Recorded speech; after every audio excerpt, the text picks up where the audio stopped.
وجہ کیسی تو پہلے ہائی کورٹ نے پہلے کیس میں مجھے جتنے میرے ایسٹ تھے وہ مجھے رہا کر دیا، بعزت بری کیا. اب جب میں واپس آتا ہوں 16 اکتوبر کو میں لینڈ کرتا ہوں، 12 اکتوبر کو مشرف نے ٹیک اوور کیا ہے. میں وہ سب پوری قوم کو پتا ہے، مجھے بھی پتا ہے، باقی لوگوں کو. اس وقت وہی ایسٹ جو ہیں دوبارہ اسی ایسٹ سے کیس بنا رہے ہیں. اور آپ کنوکٹ ہوئے تو کنوکٹ نیب کورٹ نے کیا. کون سی نیب کورٹ نے؟ پرویز مشرف کی کورٹ. لیکن کسی عدالت نے تو آپ کو کلیئر نہیں کیا ہے نا اس کے بعد. مجھے اسلام آباد ہائی کورٹ نے کنوکٹ کر دیا اس کیس میں. نہیں، آپ تو بیل میڈیکل بنیاد پہ بیل پہ نکلے اور آپ کو تو این آر او کے تحت وہ ملا ہے نا. جو بھی ملا ہے، مجھے این آر او میں کیس وڈرا نہیں ہوا، میرا کیس باقاعدہ سنا گیا ہے. اسلام آباد ہائی کورٹ میں اس کی ہیئرنگز ہوئی ہیں. ہیئرنگز میں انہوں نے میرٹ اس کو ڈبل ڈیپوٹی. چیزیں ہم خلط مند ہائی کورٹ میں تو آپ بیل انہوں نے دیے آپ کو میڈیکل گراؤنڈ پہ. جی ہاں، وہ تو پہلے کی بات ہے.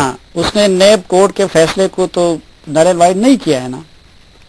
نل اینڈ وائڈ آپ رہا تو این آر او کے تحت ہوئے نا. نہیں، میں یہی عرض کر رہا ہوں کہ آپ اس چیز کو سمجھنے کی کوشش کریں. چلے مختصر بات، آپ آفر کر رہے ہیں 1 ارب کے عوض اپنے ایسٹس. میں کہہ رہا ہوں نہیں، میں نے کہا 1 ارب مجھے دے دیں. آپ کہہ رہے ہیں نا میرے پاس تو 1 لاکھ بھی نہیں ہے نا، لیکن جو سننے والوں میں اگر کوئی آپ کو آفر کرے کل 1 ارب پہ یہ کمٹمنٹ ہے کہ آپ دیں گے. جو اسلام آباد میں لے لیں، آپ کے اور آپ کی فیملی کے ایسٹس جو ہے اسلام آباد میں جو لے لیں آپ. بالکل نہیں، اسلام آباد سے باہر نہیں، کراچی میں بھی لے لیں. بالکل پورے ملک میں جو ہے آپ 1 ارب کی. اور باہر جو اکاؤنٹ ہے اس کا کیا ہوگا؟ کون سا باہر اکاؤنٹ ہے میرا؟ وہی جو نیب ریفرنس میں بہت ساری لمبی چھوڑی. کوئی آپ کا باہر اکاؤنٹ نہیں؟ باہر کوئی اکاؤنٹ نیب ریفرنس میں نہیں ہے. دیکھیں سلیم صاحب پلیز، آپ کو اگر ٹائم کی شارٹیج ہے، یہ میری انٹیگریٹی کا سوال ہے جب آپ کہہ رہے ہیں، تو you have to spare the time to listen. ٹھیک. پہلی بات یہ ہے کہ آپ یہ سمجھنے کی کوشش کریں کہ نیب نے جب یہ ریفرنس نیب کورٹ میں فائل کیا تو چیئرمین نیب لکھتا ہے اپنا ریفرنس میں کہ جو بریگیڈیئر امتیاز پہ پہلے کیس بنا تھا اس میں وہ بری ہو چکا ہے، لیکن کچھ ایسٹ ہم اس وقت تفتیش میں نہیں آئے تھے، اس لیے ہم دوبارہ کیس چلا رہے ہیں. ٹھیک. یہ جو باہر ایسٹ نہیں ہے، مختصر یہ آپ کی بات باہر آپ کے نہیں ہے اکاؤنٹ. دیکھیں بات سنیں میری، جو بات آپ جو ایشو اٹھایا ہے اس کو تو مجھے کلیئر کرنے دیں نا جی سلیم صاحب. جی جی. تو یہ ہم اس لیے اٹھا رہے ہیں. پہلی تو بات یہ ہے، اور پھر جو ریفرنس میں ایویڈنس لگائیے اس سے صاف ظاہر ہو رہا ہے کہ جو ایسٹ کہتے ہیں کہ ایف آئی آر میں نہیں تھے، وہ ایف آئی آر میں. صاحب آپ فرما رہے ہیں کہ یہ قوم کو حقائق بتانا یہ وقت کا تقاضا ہے. آپ یہ بھی بتا رہے ہیں کہ یہ آفیشیل سیکرٹ ایکٹ کی وائلیشن بھی نہیں ہے. تو پھر ذرا کچھ اور بھی حقائق یہ بتائیے. یہ تو آئی جے آئی کا معاملہ تو سامنے آ گیا. کون کون سے پالیٹیشین آئی ایس آئی کے پیرول پہ تھے اس وقت؟ میرے وقت میں کوئی آئی ایس کوئی پالیٹیشین کوئی پیرول پہ نہیں تھا. اس پورے عرصے میں کوئی نہیں تھا. صحافیوں میں کون کون تھے؟ صحافیوں میں میرے پاس صرف ایک صحافی تھے جس کو پے رول کہہ لیں، یا میں ان سے جو بیسیکلی جو افغان پالیسی تھی اس کی جو آفیشیل ویو پوائنٹ ہوتا تھا اس کے اوپر ان سے کام لیا. آپ نے بریگیڈیئر صاحب سے مزید بھی کئی موضوعات پہ بات ہوگی، لیکن ایک مختصر سے وقفے کے بعد. آپ بینظیر بھٹو صاحبہ اور اعتزاز احسن صاحب اور سلمان تاثیر صاحب کے خلاف جو ہے بغاوت کا مقدمہ، اس کے لیے رانا عبدالباقی نے بھی گواہی دے دی اور ملک ممتاز بھی کیا. یہ بات یہ ہے سلیم صاحب کہ یہاں ہی میں چیز کہہ رہا ہوں کہ اس ملک میں اگر کوئی حق کی میں نے ایک بات کر دی اور سچائی بولی جناب اس کے بعد یہ سارا کچھ ایک سازش جھوٹ ہے. یہ بالکل جھوٹ ہے اور ایک گندا جھوٹ ہے. اور یہ جو کہہ رہے ہیں ان کی ذہنی عکاسی کی بینکرپسی ہے. اعتزاز احسن کے بارے میں تو آپ لوگوں کی کوئی رائے ٹھیک نہیں، یہ بات کی کہ اس نے سکھوں کی فہرستیں دی تھی. پہلی بات تو تھی سکھوں کی فہرستیں تھی کون سی؟ ٹھیک کوئی نہیں. نمبر 1 اس سلسلے میں یہ بات بھی غلط ہے. سکھوں کی کوئی فہرستیں نہیں تھی.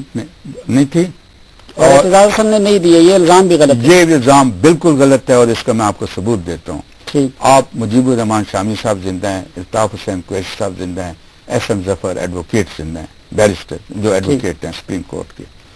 میرا کیس تھا یہ، میں مجیب الرحمان شامی صاحب کے پاس کیا کہ مجھے کوئی وکیل بتائیں جو سمجھدار ہو، جس سے میں وہ اور الطاف حسین قریشی صاحب مجھے احسن ظفر صاحب کے گھر لے گئے، ٹھیک، ان سے ڈسکس کرتے ہیں، کنال روڈ پہ گھر تھا، وہاں پہ احسن ظفر صاحب نے مجھ سے سوال کیا. آپ دیکھیں میری جو آپ کہتے ہیں نا جی الزام میں نے لگایا، انہوں نے مجھ سے پوچھا کہ امتیاز آج ایک چیز بتاؤ کہ کیا اعتزاز نے کچھ سکھوں کے بارے میں انفارمیشن انڈیا کو دی ہے؟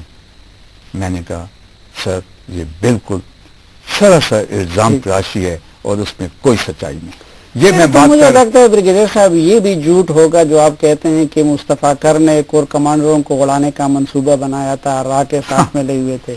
اگر یہ جھوٹ ہے تو پھر میرے خیال میں آپ سلیم صاحب خود ایک ایسی دنیا میں رہ رہے ہیں جس میں غالباً آپ کے لیے سچائی اور جھوٹ میں تفریق کرنا مشکل ہے. ٹھیک ہے جی، وہ ایسے ہی سچ ہے اور سچائی ہے جیسے دن اور رات ہوتا ہے. ٹھیک ہے جی، اور اس کے ساتھ جو 6 افسر ملوث تھے اس میں 4 آرمی افسر اور 2 ایئر فورس افسر، ان کا کورٹ مارشل ہوا، ان کو سزا ہوئی. ٹھیک ہے جی.